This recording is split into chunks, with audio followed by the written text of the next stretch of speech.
Testing 1, 2, 3. I am Al. Let me make sure that the videos are recording. You good up there? Awesome. You good? My friend Nico will be taking photos during this panel. I am Alec Frazier. I'm the director of Autistic Reality, a disability advocacy firm. I work out of Washington, D.C. I do lobbying in Congress. I do peer mentoring. I do writing. I actually have a 350-page book. This is the slightly shorter first edition. The second edition is now on Amazon. I will be selling these, but only during this panel. I'm not selling in the main hall, but these are on discount. If you want to buy, they're $10 a copy, and I'll gladly autograph them. Let's see. I also do a lot of work with pop culture criticism. I'm a critic for Flickering Myth, which is the UK's biggest pop culture website. They're also pretty damn big in the States too, pardon me. If you're not into cursing, sorry, I tend to do it quite a bit. So this is my panel on autistic creativity. Actually, it's usually scheduled for about a 45-minute time slot, and I recognize that this is an hour time slot, so you're in luck because I also have a panel I give on creating nonfiction, and I will fill up the remaining time with that. So I have a series of questions that we usually do as a panel, but I'm going to ask myself those questions. The first question is how long I've been writing. Well, I have been writing really, since the beginning when I could write, and then I started a blog something like 10 years ago, and I met a guy. Let's backtrack. I was at school for a bachelor's in political science and a master's in disability studies at the State University of New York at Buffalo.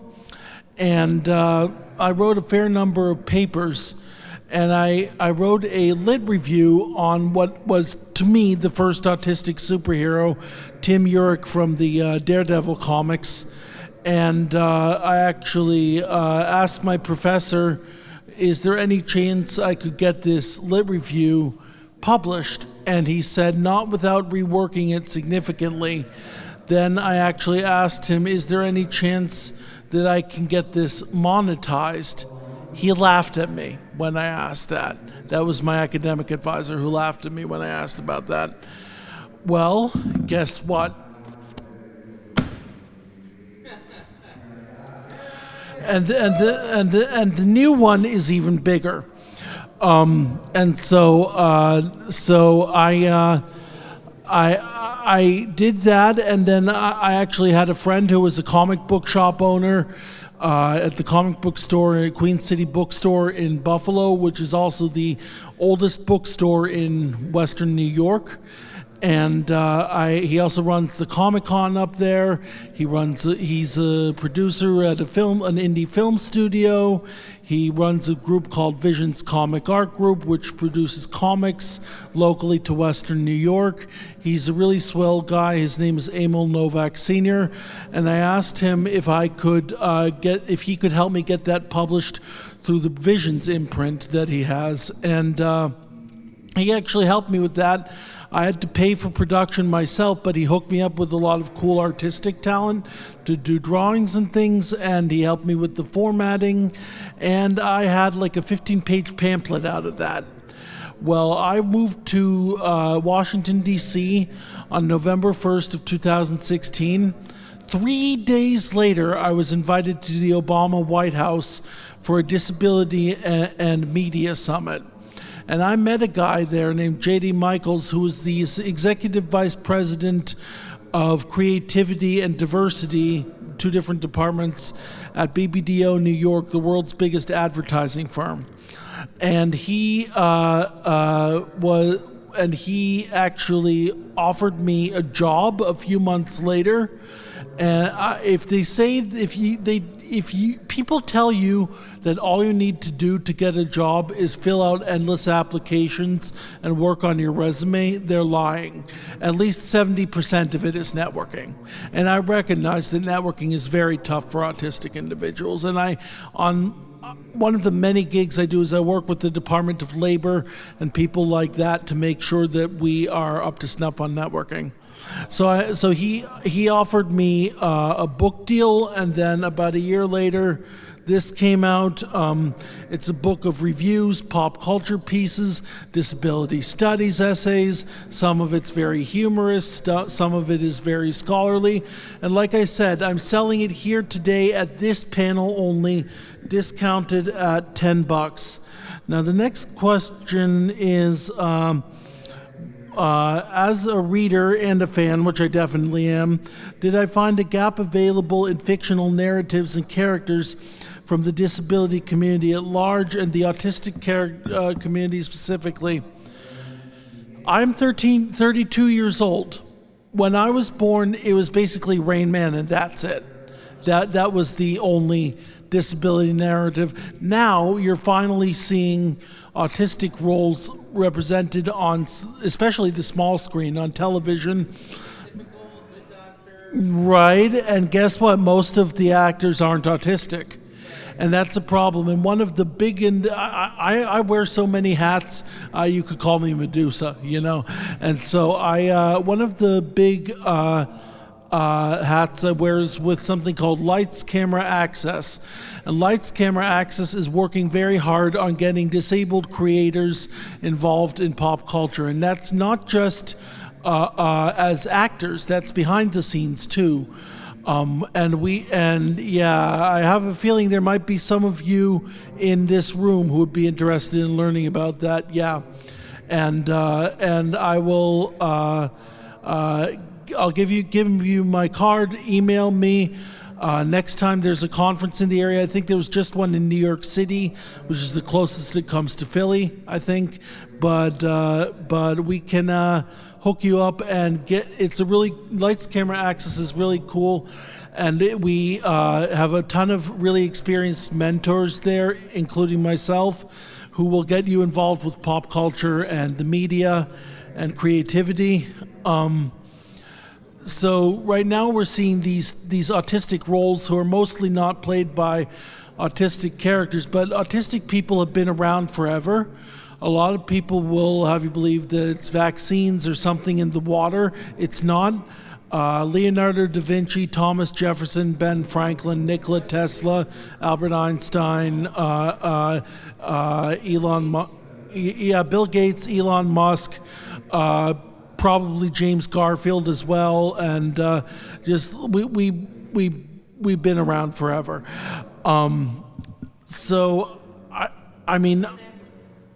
Who? Dan Aykroyd. Yeah, Dan Aykroyd. Yeah, and that's just current day people. We've been around forever, and so there's this lack of disability narrative, which is why I found that autistic hero from the Marvel comics, and I wrote that big piece because that piece was done in a very complimentary light. And you can read about it in here. And actually, one of the best things they did is they never mentioned the autism during the comic, because almost nobody goes around screaming, "I'm autistic!" We live our lives, we eat, we sleep, we sigh, we read, and so somebody asked the writer, "This character possesses a lot of autistic traits. Is he autistic?" And he said, "Yeah, you bet he is." And I've actually been in touch with the very upper echelons of Marvel about this. Believe it or not, Joe Quesada, the creative head of Marvel, is a friend of mine, and I saw him just the day before yesterday, and we have a wonderful dialogue going. Let's see. And if these questions are brief, I'm going to have a lengthy question period. and I'm also going to expand upon everything. So, what author or work inspired me to begin writing? Another Daredevil, actually, Matt Murdock, Daredevil. I got into Daredevil because, unlike Spider-Man, he's really got his shit together. He's really established. Dude, he's a wealthy, handsome, well put together guy who lives with a significant disability. And, he overcomes every frickin' triumph that comes his way. And when I started reading his comics, they had a line by Brian Michael Bendis called Out, in which his secret identity was outed. And everybody knew his secret identity, but through sheer willpower, through his balls alone, he managed to deny that he was Daredevil. And he was never held accountable for it because his pure willpower and courage was greater than any evil that would attack him, whether it be a villain or the press or anything. So that was a big one that inspired me. And actually, I would like to toot the horn of Marvel Comics. They have a wonderful exhibit at the Franklin Institute right now. Please go, and they have to have you sign up for a time slot to enter. Those are going very quickly. The first several days, if not weeks, of the exhibit are already taken up, and they have the only original page from the very first Marvel comic ever, 80 years ago in 1939. But more importantly to me, in the disability movement, they have the original art for the very first appearance of Daredevil's cane from the very first issue of Daredevil #1. And that, as a person with a disability, is like the holy grail of comics. So let's see. What attributes of my characters are the most important to me, and what do I hope people get from my art? I am a nonfiction writer, and that's very important. This is a Comic-Con. You will find endless Western, romance, science fiction, fantasy writers. What you will not find a lot of is people who write nonfiction. I'm proud to write nonfiction. My characters aren't my characters. They're real people and real life situations. Sometimes they're reviews of films. Sometimes they are reviews of real life situations. There's a really critical review of a cab company. There's a really hilarious review of the worst film I've ever seen, which was Andy Samberg's Pop Star, Never Stop, Never Stopping. Don't see it, it's worthless. You just read about it in my book. It was, there's another writing in there that tends to move people to tears, and if we have time, I'll do that reading for you. What do I hope people get from it? I hope people learn not just about disability, but about human nature on the large scale. I hope that people learn how to be nice to one another. I hope people learn weird, fun, interesting facts. I hope people learn. It's a wonderful, wide world out there. Let's see. So, what are my plans for my books and my heroes?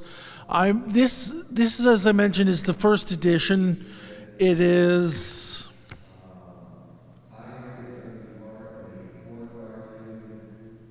Sorry, I have time, so I can tell you. It is about 280 pages.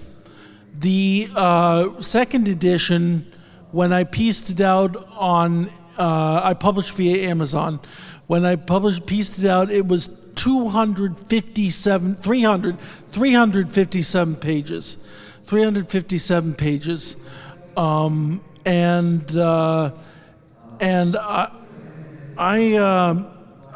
want to make more of these books, as life goes on, and do more nonfiction essays. Also, I am undertaking a mammoth project which I'm actually in some ways getting compensated for, and which is the ultimate geekery.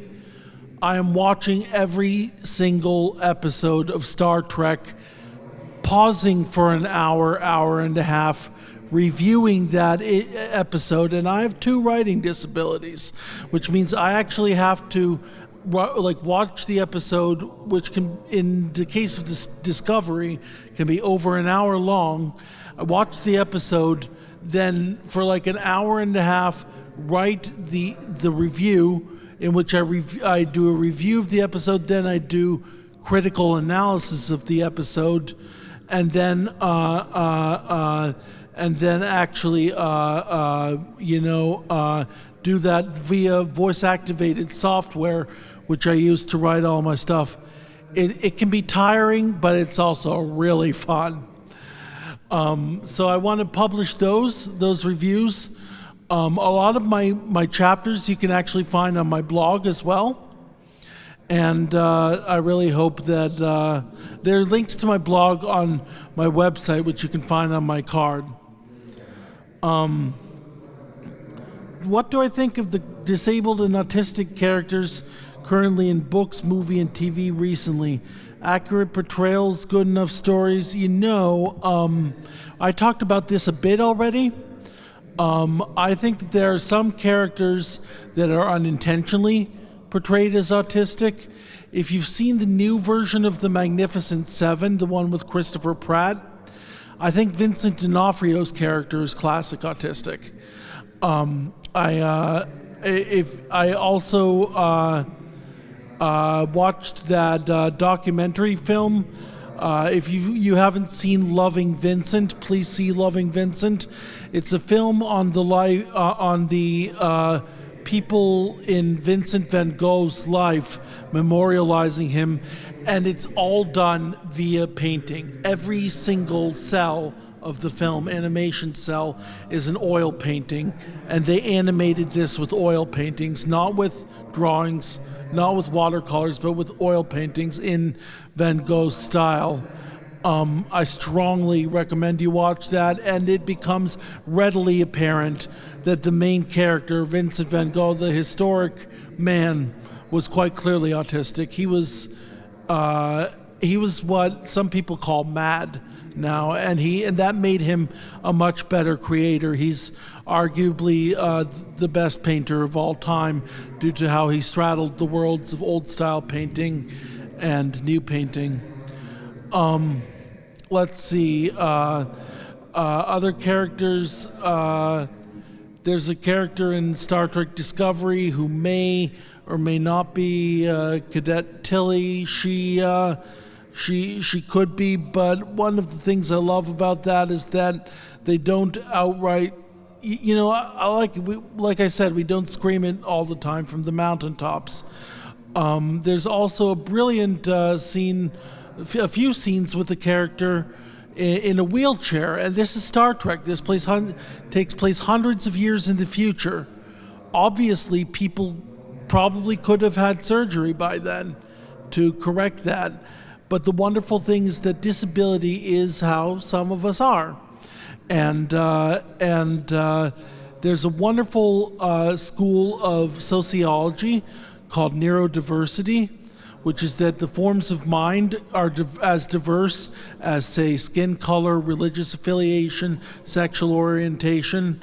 It's that things like depression, ADD, autism, Down syndrome are natural forms of diversity, and they shouldn't be done away with, but they should be accommodated when necessary to allow us to live happy, successful lives.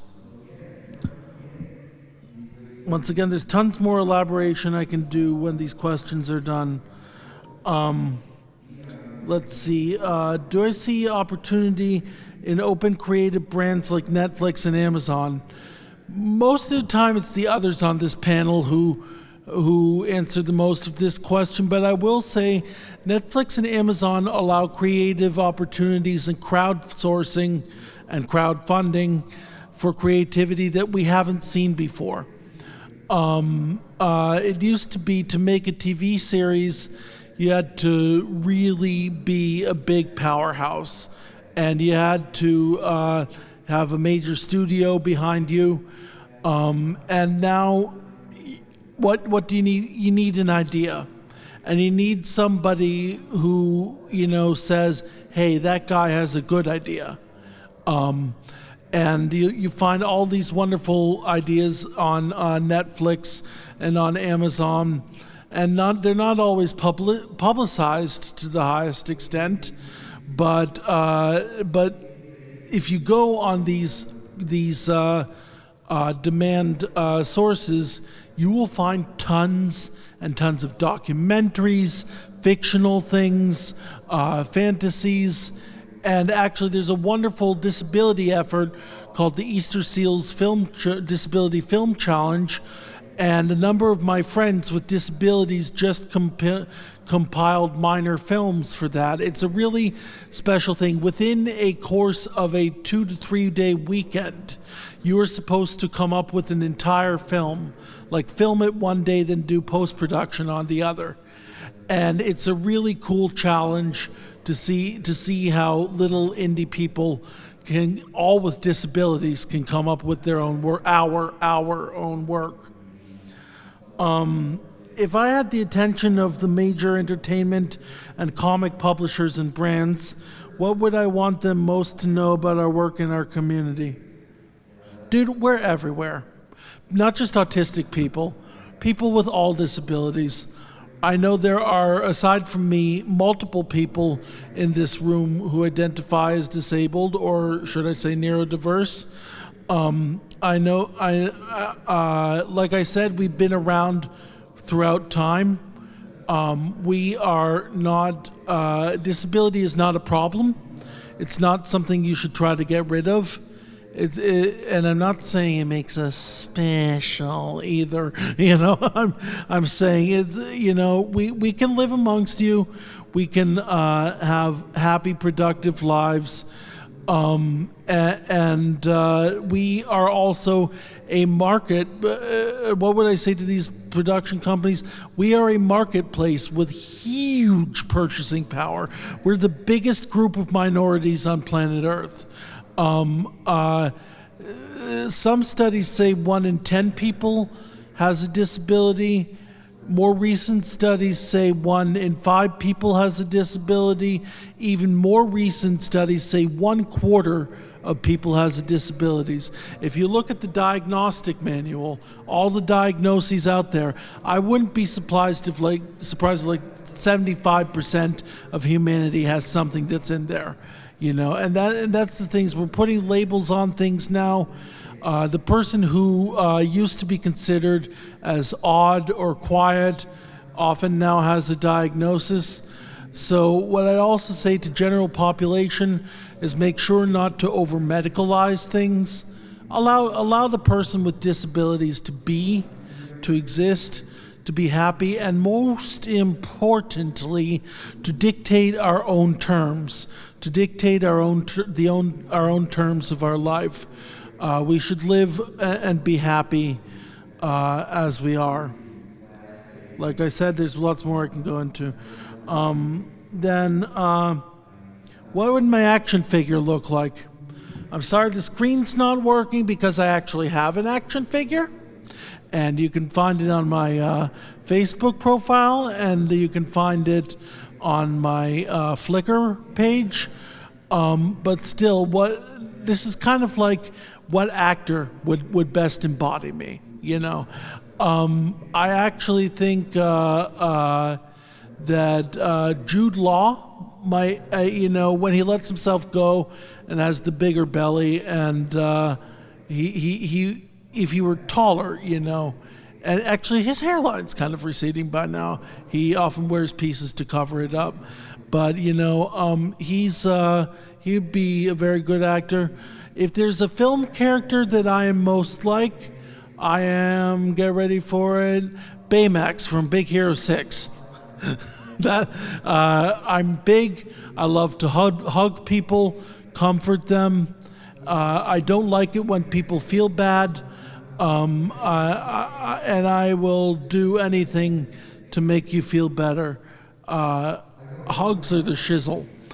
So there's lots more I can go into, but this is the halfway point of my talk. And before I do something like a reading, perhaps, I would like to open it up for questions. Yes. How does, you said you're involved with all that self-advocacy efforts. Yeah. What does it take to get involved in that?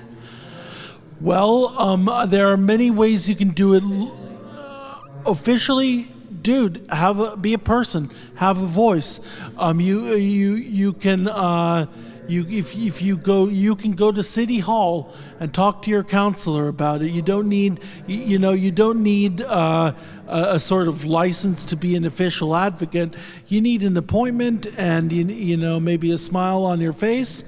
Also, there are some awesome organizations I would point out. On the national scale, there's the National Council on Independent Living, and there's the American Association of People with Disabilities. The acronyms for that are, the National Council on Independent Living is NICL, or NCIL. The American Association of People with Disabilities is AAPD.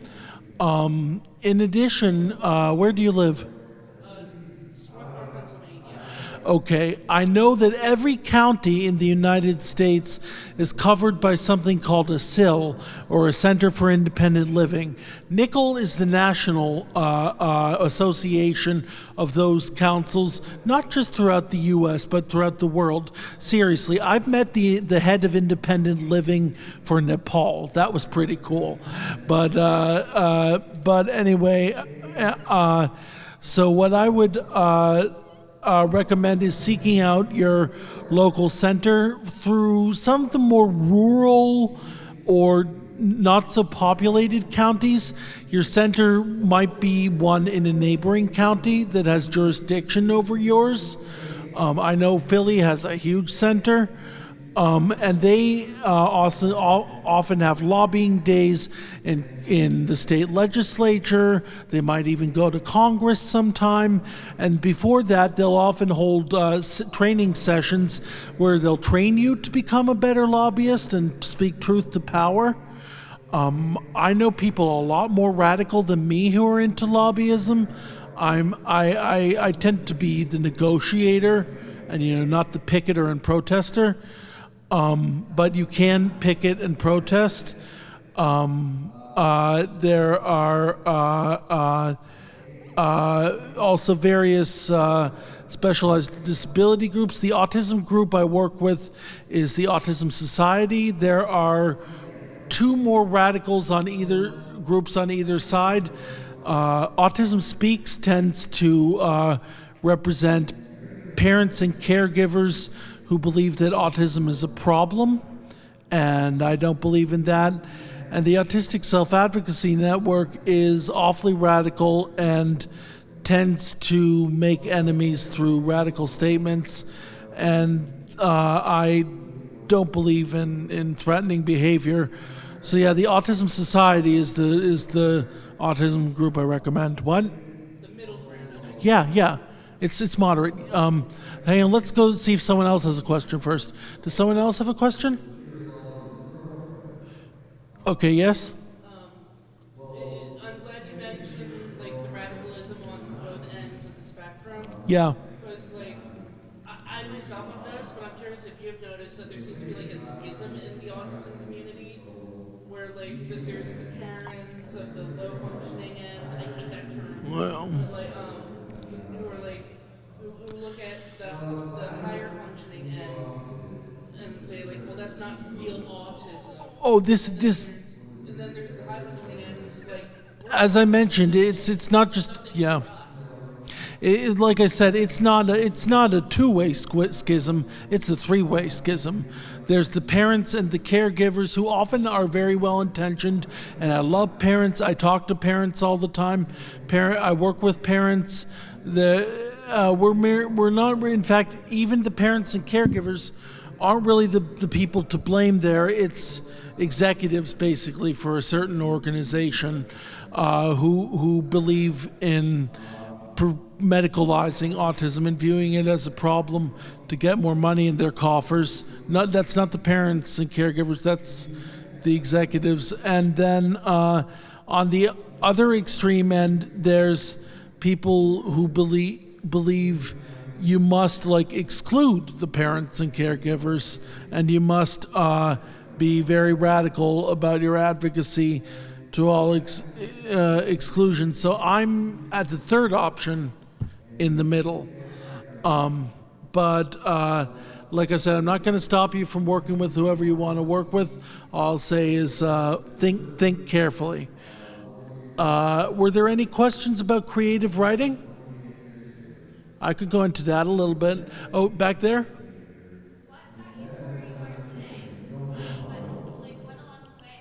I'm sorry. What? You might want to come a little closer. I apologize. Oh, thank you. Thank you. That means a lot to me. That's a thrilling question. I had ridiculously supportive parents. I still have ridiculously supporting parents. They're divorced now, but I'm still very much in touch and yes, in love with both of them. And they have helped me an extreme amount. Also, teachers, educators, supportive educators have made my world go round. Also, understanding colleagues and bosses. I worked at a place once, not going to name names, not going to name places, which had a horrible HR department that was looking for problems with people, and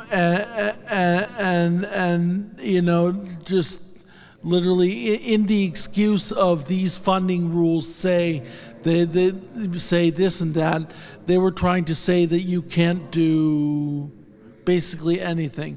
There was a fast food place up front. I was on an official 5-minute break. I was clocked out of the system. I went to the fast food place and grabbed a drink. Afterwards, I was told that I could be fired for that. That's stupid. That's silly. They said it's because we take federal and state funds, that we have to be very careful about that. I've since actually spoken to the person at the government agency who regulates those funds, and they said, I'm sorry for my language, but they said, listen, if these people want to be dicks, they can't use our rules to excuse that, So be a good colleague, be a good coworker.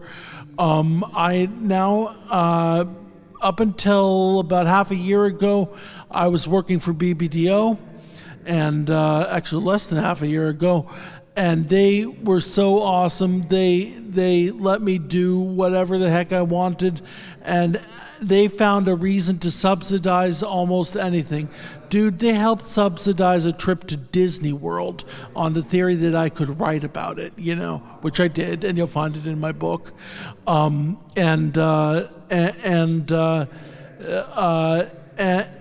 they were buying cameras for me, buying computer programs, and this is what work should be like, because I asked them, listen, you're spending crap loads of money on me. How do you justify that? What do you do to Nico? I have more batteries if you need them, and so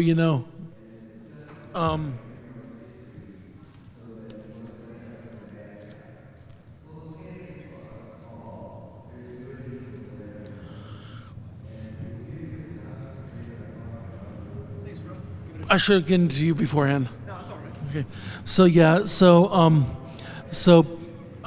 So I asked them, why are you being so nice to me? Why are you getting me all of this free stuff? Why are you paying for this travel? Why are you doing this? And my boss said, because you like to help people. That's what a job should be, And it was, now I've spun off and I'm working on my own, but I still do a lot of work with that person. We have weekly meetings. And I forgot the biggest thing as my talk. Thank you for reminding me. One of the questions was, where do I want to go from here? Well, I am the managing editor for a project called Stories About Us. I really should have talked about this before now. Stories About Us is Nico, make sure it's turned the right way. Yeah, great. Stories About Us is a project where we're taking writers with disabilities. The writing doesn't have to be about disability. It can be. Sometimes it is. But the writers have disabilities, and we are looking at their work, and so far, in all cases, getting them published. This book was done through Amazon Publishing. It's also got distribution, and I kid you not, the independent bookstore in my hometown of Tacoma Park, Maryland, is actually carrying this book, and you can see it at the, there. Nico, you okay? Yeah. If you need another battery, I got that too. Yeah.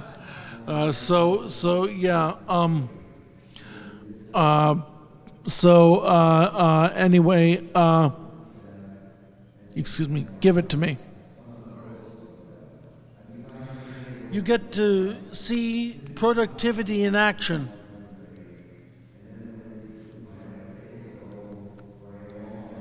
Turn it this way.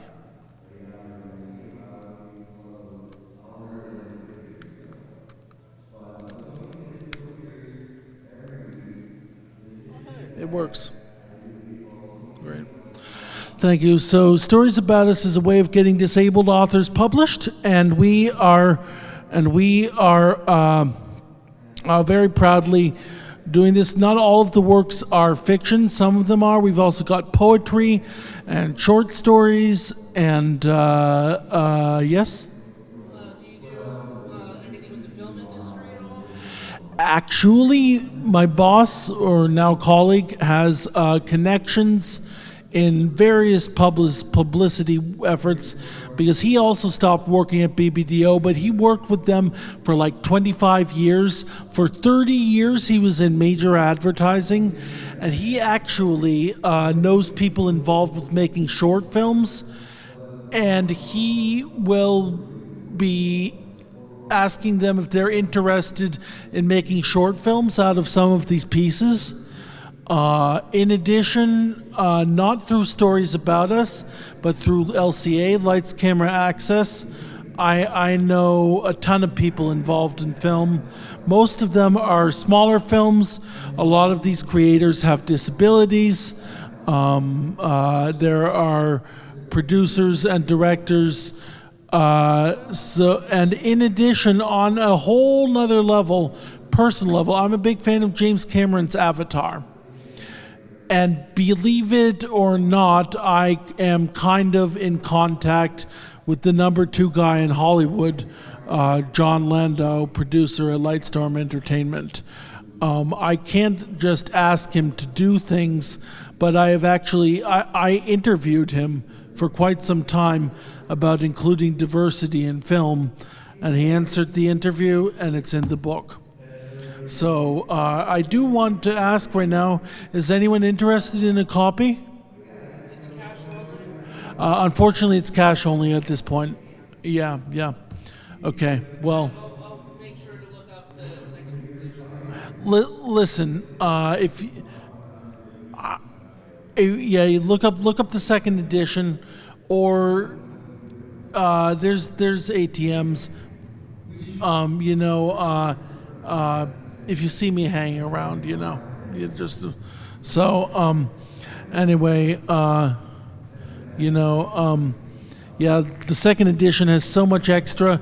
The second edition has There's a whole chapter on my work with Marvel Comics, including the first book I wrote on that Daredevil character with autism.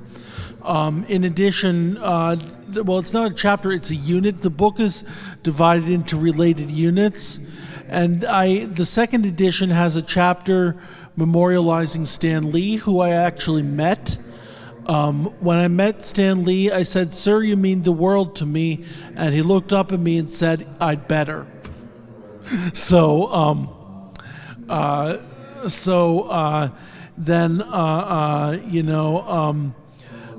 there's also a unit on academic reviews, which you'll find.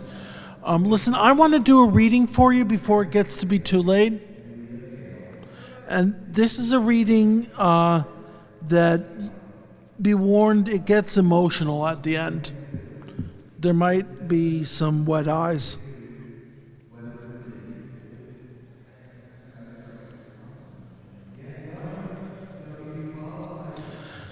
It's called Dare to Dream, an autistic advocate's visit to the Kennedy Space Center. There's an intro before every chapter. It says, "I was in Florida for the Avatar meet. We don't just do things directly related to Avatar during these meetups. So on one day during our meetup, we went to the John F. Kennedy Space Center, or KSC, our nation's port in our adventure towards the stars. I started the day by hearing a briefing about our nation's state of affairs in space. We have several programs taking place at the current moment, as well as partnership with several other nations. One of these greatest programs is the International Space Station, or ISS, arguably the grandest symbol of international peace and cooperation ever produced by humanity, in which individuals from several nations and materials from several regions of the globe are used to work in unison for the betterment of mankind. We also learned that within a year and a half, Americans will continue launching into space from the Kennedy Space Center." After this briefing, we in the audience got to hear from Mike Foreman, an actual astronaut who had been on 2 missions. His first mission was as a general purpose specialist on the space shuttle. On his second mission, he helped several others restock and resupply the ISS, and even did 2 spacewalks.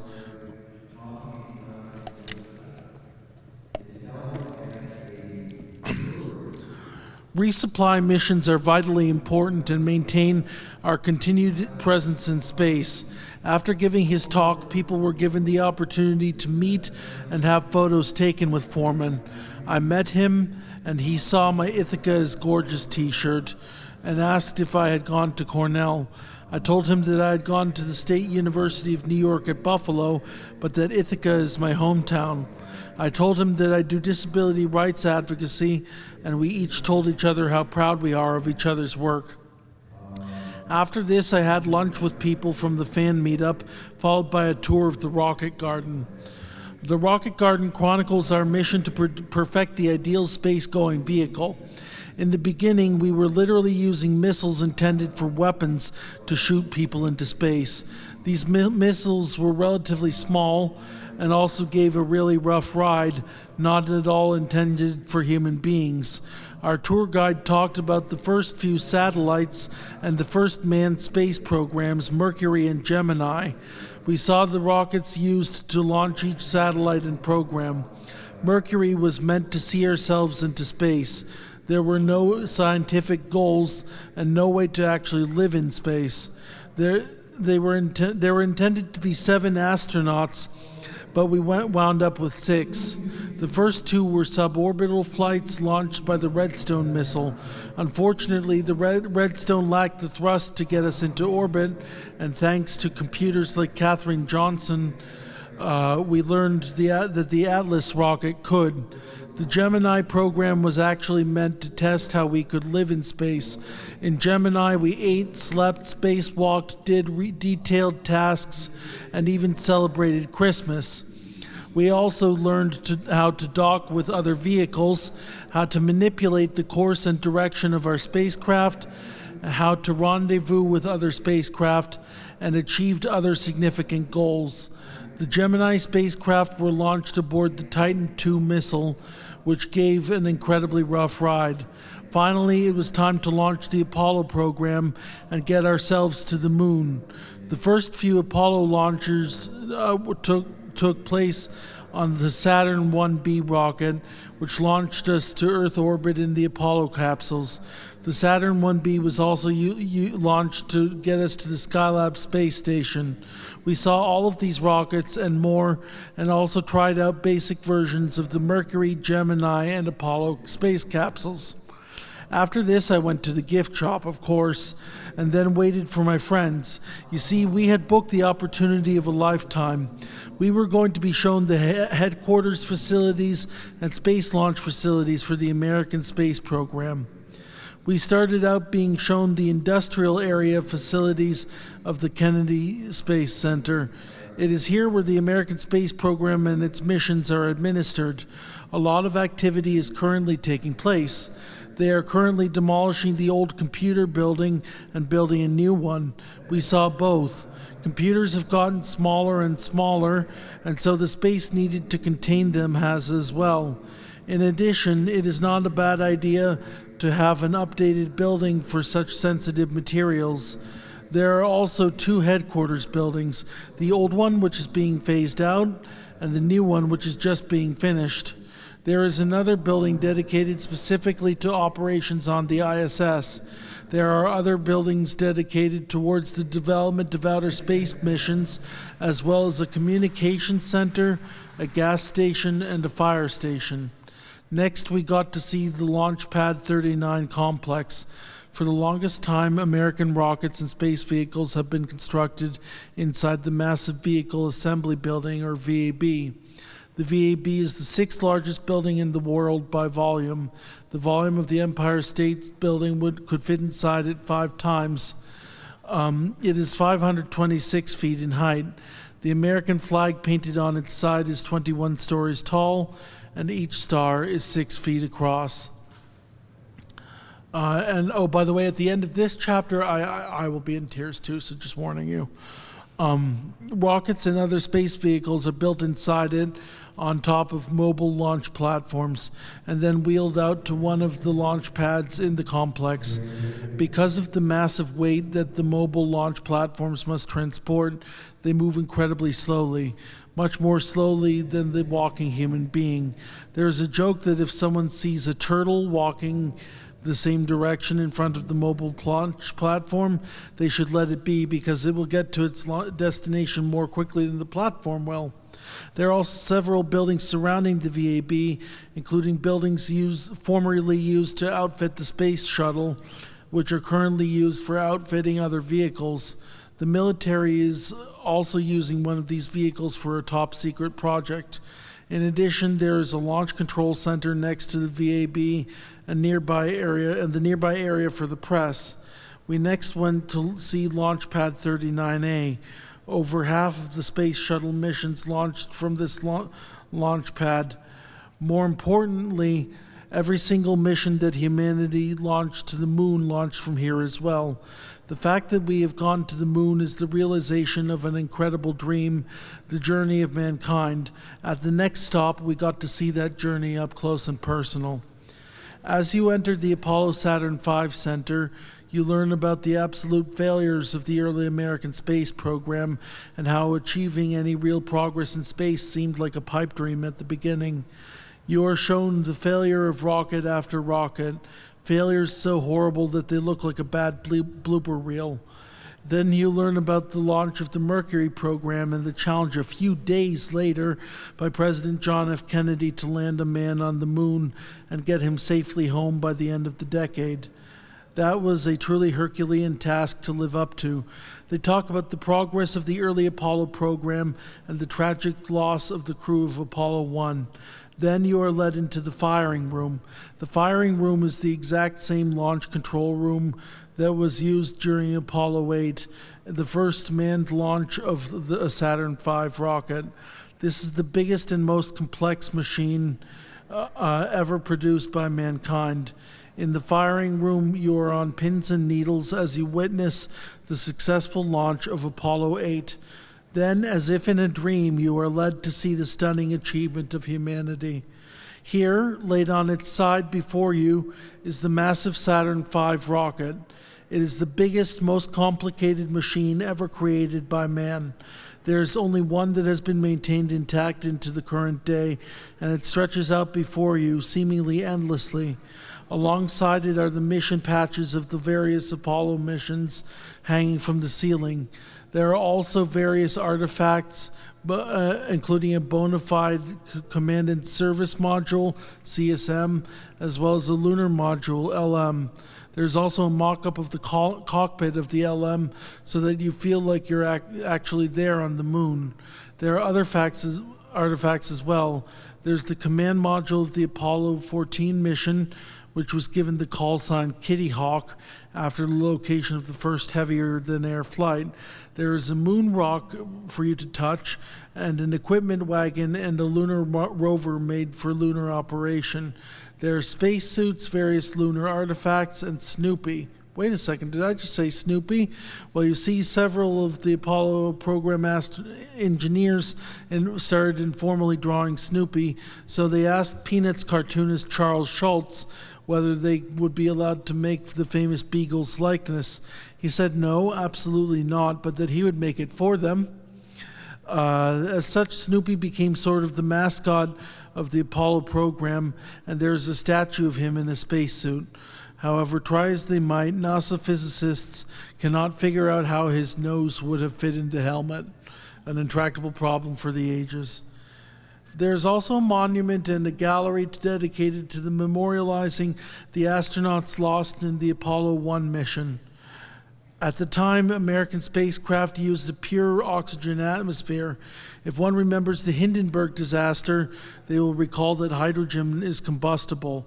Oxygen is not combustible, but it is incredibly flammable. Some electric equipment sparked while the Apollo 1 crew was having a test on the launch pad. The triple-layer door was too difficult to open, and they all completely cooked in the capsule. Those doors are on display in the gallery. Because of this terrible accident, over 38,000 changes were made to the engineering of American space technology, many of which still last to this day. These changes have saved many, many lives. The door now takes a fraction of the time to open, and the atmosphere aboard all American spacecraft now has mixed content, just like Earth's atmosphere, instead of being pure oxygen.